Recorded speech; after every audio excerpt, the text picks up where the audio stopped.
Bismillahirrahmanirrahim. Assalamualaikum warahmatullahi wabarakatuh. Waalaikumsalam warahmatullahi Waalaikumsalam wabarakatuh. warahmatullahi wabarakatuh.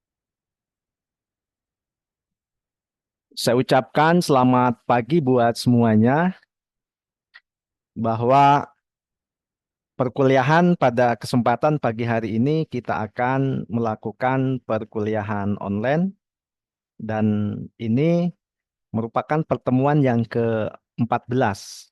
Tak terasa bahwa kita sudah menginjak ke pertemuan ke-14. Di pertemuan 14 ini adalah perkuliahannya perkuliahan lapangan ya. Namun meskipun perkuliahan lapangan, saya akan sampaikan instruksi perkuliahannya adalah secara online. Nah, walaupun sebetulnya mungkin saya cukup memberikan instruksi di ruangmu atau di grup WA, itu sudah cukup. Oke, baik. Kita akan mulai dengan doa terlebih dahulu.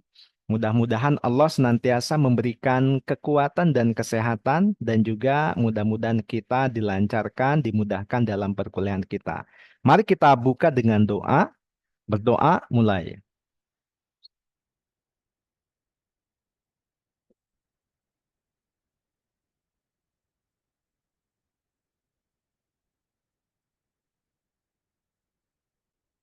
Berdoa selesai. Baik, apa yang kita lakukan di perkuliahan ke-14 ini? Nah, di sini kita ya harusnya Anda mendampingi para pelaku UMKM ya.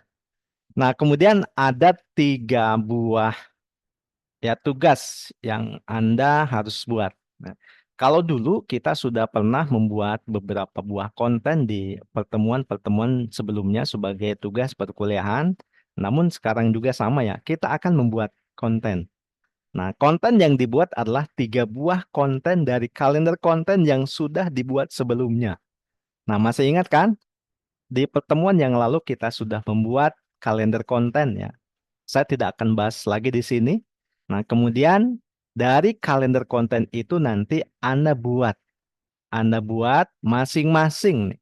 Nah, yang pertama adalah konten untuk posting ya. Nanti untuk dipostingnya di mana? Dipostingnya di Instagram, di sosial media Instagram. Nah, kemudian yang kedua adalah bentuknya untuk Reels, dan kemudian yang ketiga adalah untuk story. Nah, jadi untuk posting ini Anda membuat kontennya bentuknya carousel. Ya silakan, carousel ini mau bentuknya adalah gambar ya, atau foto-foto ataupun video, boleh ya. Nah, yang jelas adalah carousel, ataupun misalkan Anda gabungan daripada foto atau gambar dan video. Nah, karena kan carousel ini tidak satu ya, jadi banyak kontennya di satu postingan itu. Nah, kemudian yang kedua adalah Reels. Nah, Reels ini adalah video. Nah, silakanlah videonya mau durasinya berapa. Nah, ini silakan Anda yang tentukan. Nah, yang paling penting adalah saya batasi ya, saya batasi batasan maksimalnya. Batasan maksimalnya adalah eh, 3 menit ya. Oke, 3 menit. Walaupun aslinya ya Reels ini ya paling tidak cuma 60 detik begitu kan ya. Tapi kan ada nih orang yang kekeh ngotot dia pengen panjang gitu kan ya. Nanti dia akan dimasukkan ke dulu ada fasilitasnya namanya adalah IGTV ya begitu kan. Nah, kemudian selanjutnya adalah story. Nah, silakan story disesuaikan saja. Nah, karena mungkin pada prinsipnya orang-orang ini kan tidak mau lama-lama nonton video kan. Karena video kita itu hanya ditonton paling banter itu 10 detik, teman-teman semua. 10 detik. Bagaimana supaya bisa bertahan? Nah, ini yang memang ya harus kita lakukan. Nah, ini tugasnya ya. Tugasnya adalah kita membuat 3 buah kontennya dari kalender konten yang sudah kita buat sebelumnya. Nah, kemudian kontennya nanti untuk diupload di Instagram. Bentuk kontennya adalah yang pertama adalah posting dengan carousel, kemudian yang kedua adalah reels, dan yang ketiga adalah story. Oke.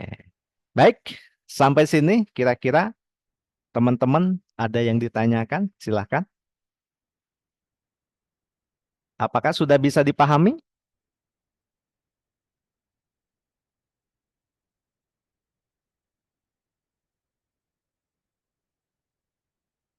Oke, baik. Kalau tidak ada yang bertanya, berarti sudah bisa dipahami ya. Nah, namun sebelumnya, ya sebelum saya tutup, saya akan berikan 3 tips ya. 3 tips bagaimana kita melakukan optimasi di sosial media. Nah, tentunya sosial media adalah salah satu media untuk saling bersosialisasi, saling membuat jejaring ya, atau saling membentuk hubungan antara kita dengan orang lain. Nah, ketika kita membentuk hubungan, tentunya orang-orang itu akan melihat siapa kita. Ya, maka apa yang harus kita kuasai? Ya, ketika kita membuat sosial media, membuat channel ya, atau membuat akun sehingga orang itu mau mengikuti akun kita. Nah, paling tidak, ya, di sini ada 3 tips yang ingin saya sampaikan. Yang pertama adalah keterampilan atau penguasaan public speaking. Jadi kita harus bisa bagaimana kita berbicara dengan orang lain. Bagaimana kita bisa menyampaikan pesan kepada orang lain sehingga orang lain bisa menerima pesan dengan kita. Atau target audiensnya adalah bisa menerima apa yang kita sampaikan. Nah, jadi itu ya, itu adalah yang pertama. Tentunya di sini saya tidak akan membahas bagaimana itu public speaking, tapi ya silakan teman-teman nanti cari sendiri ya. Ya, jadi bagaimana kita bisa ngomong sehingga orang lain itu mau mendengarkan kita. Nah, bahkan di 3 detik pertama, ketika konten kita nongol ya, nongol di media sosial, apakah mereka akan bertahan atau akan di skipnya? Adalah di sana. Itu namanya adalah hook ya. Oke, apa itu tentang hook? Silahkan cari sendiri. Nah, kemudian yang kedua adalah personal branding. Bagaimana kita membranding diri kita menjadi sesuatu yang orang lain itu katakan atau memang misalkan ya kita ingin dilihat oleh orang lain itu seperti apa. Misalkan saya ingin menjadi seorang penjual keripik, begitu kan? Itu. Sehingga nanti konten-konten kita tentunya terkait dengan ya keripik. Nah, begitu kan. Jadi nanti akan membranding kita. Oh, nanti si ini namanya adalah dia terkenal sebagai penjual keripik. Oh, bahkan keripiknya adalah berkualitas. Kemudian harganya juga bersaing, begitu kan. Pelayanan juga cepat. Nah, begitu. Nah, kemudian yang ketiga adalah storytelling. Biasanya orang-orang Indonesia itu mereka itu adalah hobinya belanja. Tetapi mereka tidak ingin dijualin kan? Coba Anda, kalau Anda dijualin gimana? Atau mungkin ketika Anda misalkan melihat konten-konten jualan, yang ada bukannya ditonton, tapi malah di skip. Nah, itu yang terjadi. Nah, ini adalah 3 tips ya dari saya dalam melakukan atau dalam mengoptimasi media sosial. Barangkali kalau tidak ada pertanyaan, itu saja yang dapat saya sampaikan pada kesempatan pagi hari ini. Mudah-mudahan teman-teman semua bisa menjalankan aktivitas dengan sebaik-baiknya. Oke, kalau begitu ya, kita akan akhiri dengan doa. Mudah-mudahan kegiatan kita di kesempatan pagi hari ini diberikan keberkahan dan teman-teman semua, saya doakan mudah-mudahan semuanya berada dalam keadaan sehat walafiat, umur panjang, ya rezekinya dilancarkan, aktivitasnya dimudahkan, dan kita bisa ketemu di perkuliahan selanjutnya. Baik, untuk menutup sesi kegiatan kita, mari sama-sama kita tutup dengan doa. Mudah-mudahan Allah senantiasa memberikan kekuatan, kesehatan, umur panjang, dan dimudahkan, dilancarkan aktivitas kita. Mari kita berdoa sesuai dengan keyakinan masing-masing, berdoa dimulai.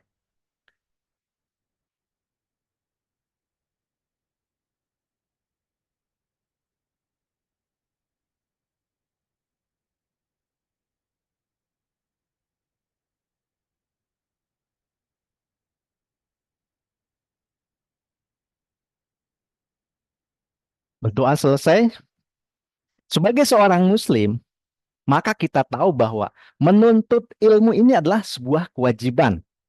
Bahkan mulai dari kita dilahirkan sampai dengan akhir hayat. Maka di kesempatan penutup ini saya akan menyampaikan bahwa kunci sukses adalah 4B. B yang pertama adalah belajar dulu. Jadi kalau kita tidak bisa apa-apa, belum bisa apa-apa, maka kita harus belajar dulu. Jadi belajar itu membuat sesuatu yang tadinya tidak bisa menjadi bisa. Bagaimana kalau kita masih belum bisa? Maka ada B yang kedua. B yang kedua adalah belajar lagi. Ya terus kita belajar gitu kan ya. Nah, kemudian kita masih belum sukses juga, belum bisa juga. Ya, maka ada B yang ketiga, yaitu apa? Belajar terus. Ya, belajar terus sampai sampai bisa. Nah, tapi saya sudah belajar, tapi belum bisa juga. Maka ada B yang keempat, yaitu belajar selamanya sampai dengan akhir hayat. Ya. Itulah tips sukses dari saya pada kesempatan pagi hari ini. Saya doakan mudah-mudahan kita semua, Anda semua menjadi orang-orang sukses, bukan hanya sukses untuk diri sendiri, tetapi menyukseskan orang lain. Saya tutup pertemuan kita di pagi hari ini. Selamat beraktivitas. Sampai jumpa di pertemuan yang akan datang. Jangan lupa tugas-tugasnya dikerjakan. Wassalamualaikum warahmatullahi wabarakatuh. Waalaikumsalam warahmatullahi wabarakatuh.